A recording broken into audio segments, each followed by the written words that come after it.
What is the difference between persistence and arrogance? Are they the same thing? No, they're not. By the end of this episode, you will have a fair idea of what it is.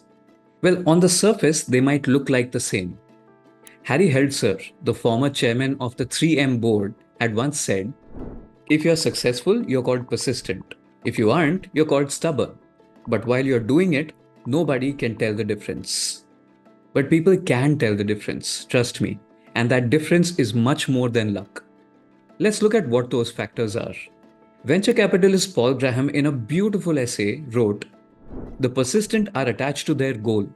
The obstinate are attached to their ideas about how to reach it. I will include a link to the essay in the description if you want to check it out. But let's look at a few more differences between persistent and arrogant or obstinate people. One thing is how they consider new ideas. Tell persistent people an idea and they will say, interesting. Tell me more about it.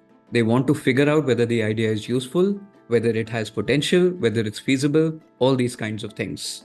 But arrogant people, the moment you tell them a new idea, they will reject it right off the bat. They already have 20 excuses ready as to why it won't work without even considering what the possible benefits could be. The other factor is disagreements.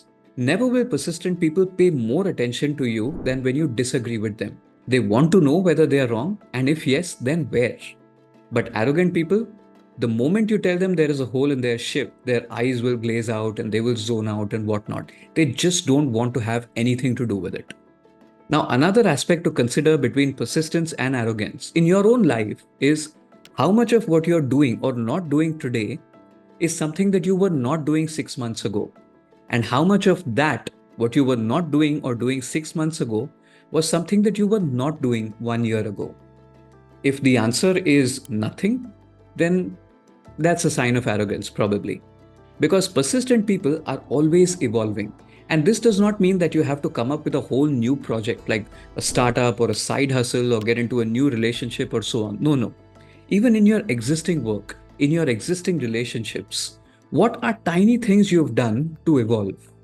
That is a sign of persistence. Another sign that will come in is input. How much of what you're doing today has input from others?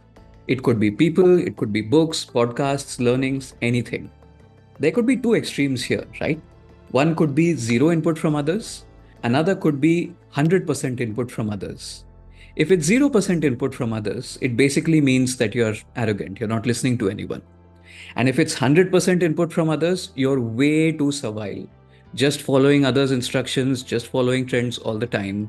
Persistency is about knowing how to strike the right balance, which comes from knowing whom to take feedback from, whom to take advice from, what kind of advice to accept, what kind of advice to reject, which comes as an iterative process of learning. Finally, what did you think when you heard the above points and questions about yourself? Did you think, I must take a good look at myself in the mirror? Or did you think, hey, I'm already doing everything right, it's for others to learn this? I guess you can figure out who's persistent and who's arrogant among these two, right? Look, you will make mistakes, many of them. To err is human, but so is the ability to correct it. And until next time, namaste.